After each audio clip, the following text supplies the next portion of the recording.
लो जनाब माशाल्लाह शौकीन दोस्तों वास्ते अनमोल तोहफा लिया ने पठ माशाल्लाह नागरा बीतल माशाल्लाह उम्र बिरा दी 5 तो 6 महीने ही ने माशाल्लाह खूबसूरत फेस ब्यूटी और कन्न दे लापर चेक करो चंगे लंबे कान तोता फेस चंगी झालर है बिरा और माशाल्लाह वेल चेक करो कमाल दी वेल है लंबी गर्दन है और बिल्कुल रेशम वाली कार पशम जिन्होंने बरीक पशम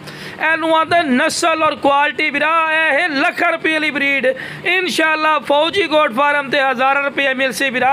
ये पट हकीकती गल है मंडी है फार्मर को किसी को लगे जो सौखे देंदे ही नहीं हो जी नस्ल बिरा लेकिन बिरा असी शौकीन दोस्तों वास्ते सिर्फ शौक लियाने हैं ये बिरा लख रुपये वाली पाठी ने इंशाल्लाह फौजी गोट फार्म ते 1000 मिल सी माशाल्लाह अयो जे कन्ना दे लापर विखा बिरा आम पट्ठा दे लापर नहीं होंगे इतने माशाल्लाह कन्ना दे लापर हैं तो लो बिरा इंची टेप ही मार के विखा रहे हैं कि तुहानू अच्छी तरह इन्फॉर्मेशन और डिटेल हो जनाब 32 इंच माशाल्लाह दी हाइट ने 32 इंच दी हाइट है माशाल्लाह उत्ते हुसन खूब